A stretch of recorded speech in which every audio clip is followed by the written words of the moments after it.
अस्सलाम वालेकुम दोस्तों, ज़राअत टीवी से फरहान आपकी खिदमत में हाजिर है। दोस्तों आज सूरजमुखी की जो मशहूर बीमारियां हैं उनके हवाले से आपसे बात करेंगे कि उनका तदारुक कैसे किया जा सकता है और उन बीमारियों की तफसील क्या है। सबसे पहले हम बात करेंगे चारकोल रॉट, जिसको तने की सड़न भी कहा जाता है। दोस्तों ये फंगस से फैलने वाली बीमारी है। मैक्रोफोमिना फेजियोलेना एक फंगस होता है जिससे ये बीमारी फैलती है।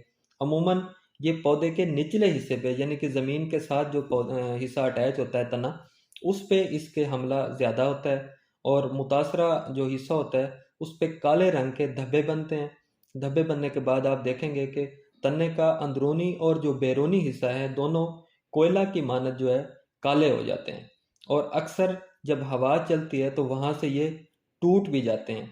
इस बीमारी में दोस्तों पौधा जो है स्टंट ग्रोथ होती है, यानी कि पौधा जो है वो छोटा रह जाता है और उसके जो बीज हैं वो भी बहुत कम बनते हैं, जिससे ज़ाहिर है जो हमारी पैदावार है वो मुतासर होती है। अमूमन ये बीमारी जब फूलों पे फसल आती है तब नमूदार होती है। तो ये बीज से फैलने वाली बीमारी है, सीड बॉर्न डिजीज़ है। तो इसके लिए दोस्तों आप जब बीज को काश्त करें तो 2 ग्राम टेरानल फी किलो के हिसाब से बीज को ज़हरलूद कर दें, ताकि बर वक्त इस बीमारी का जो है हम सदेबाप कर सकें। अगर खुदा न खास्ता ये बीमारी की अलामात ज़ाहिर हों तो उसमें जो है आप इस पे शूटल का स्प्रे करा सकते हैं, और अगर फर्टिगेट करना चाहें तो इसमें जो है प्रोफाइल को फ्लड भी किया जा सकता है। दोस्तों इसी तरह एक दूसरी अहम बीमारी जिसको फूल की सड़न यानी कि ये राइजोफस हेड रॉट इसको कहते हैं, ये फूल जब निकलते हैं उस वक्त ये बीमारी नमूदार होती है। एस्पेरजिलस ये स्पीशीज से फैलती है। दोस्तों आप देखेंगे कि फूल का जो पिछला हिस्सा होता है उस पे खाकी रंग के धब्बे ज़ाहिर होंगे और आहिस्ता आहिस्ता ये खाकी रंग जो है वो काली रंगत इख्तियार करते जाएंगे। और आप देखेंगे कि ये जो मर्ज़ है ये फसल जब पकने के, क्योंकि फूलों पे आती है, तो जब फसल पकने के करीब होती है तब ये बीमारी आती है। तो इसके लिए भी जो है ना एहतियाती वैसे तो स्प्रे करना चाहिए। अगर वहाँ पे आप समझते हैं कि इसकी कुछ अलामात नज़र आ रहे हैं तो माहिरीन के मशवरे से इसको अगर स्प्रे की ज़रूरत हो तो इस पर शूटल का स्प्रे कराया जा सकता है। दोस्तों इसी तरह एक और बीमारी वो भी अहम है, पत्तों की बीमारी है, जिसको पत्तों का झुलसाव भी कहते हैं और इसको अल्टरनेरिया लीफ ब्लाइट भी कहा जा सकता है। ये अल्टरनेरिया स्पीशीज से फैलती है।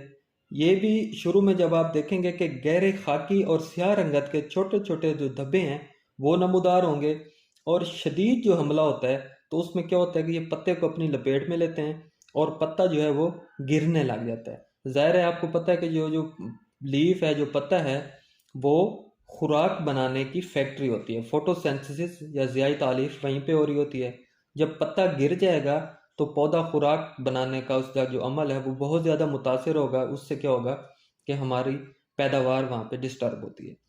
तो दोस्तों इसको जो है ना नज़रअंदाज नहीं करना चाहिए। ये भी अगर बीमारी आपको वहाँ पे नज़र आए तो इसका भी बर वक्त तदारक ज़रूरी है। इसी तरह एक और बीमारी डाउनी मिल्ड्यू जिसे कहते हैं, ये भी एक ख़तरनाक बीमारी समझी जाती है। ये पत्तों पे हमला होगा। पत्तों पे शुरू में आप देखेंगे कि पीले रंग के धब्बे नमूदार होंगे और बाद में पत्ते की जो निचली सतह होती है वहाँ पे बैक साइड पे आप देखेंगे कि रोईदार छोटे छोटे स्याह हेड्स नमूदार होंगे और पत्तों की जो दरमियानी रग होती है जिसको मिड रेप कहते हैं वो भी आप देखेंगे कि एक तो वो फूलना शुरू हो जाएगी और पीछे की तरफ मुड़ना शुरू हो जाएगी। और पत्ता क्या होता है एंड में खुश्क हो जाता है। जाहिर है जब ये खुश्क हो जाएगा तो इसमें भी जो खुराक बनने का अमल है, फोटोसिंथेसिस है, वो मुतासर हो जाएगी या ना होने के बराबर होगी। तो जब ये ना होगी तो उस पर क्या होगा, पौधा मुतासर होगा और हमारी जो पैदावार है वो मुतासर होगी। तो इसमें ये अहम बीमारी समझी जाती है और मुश्किल बीमारी समझी जाती है क्योंकि ये लोअर फंगस से फैलती है। तो इसके लिए जो है दोस्तों विजडम या शूटल इस पे भी स्प्रे कराया जा सकता है। ये कुछ अहम बीमारियां थी जिनके बारे में आपको आगाही देना थी ताकि आप इसके बारे में बर वक्त इसका तदारुक कर सकें।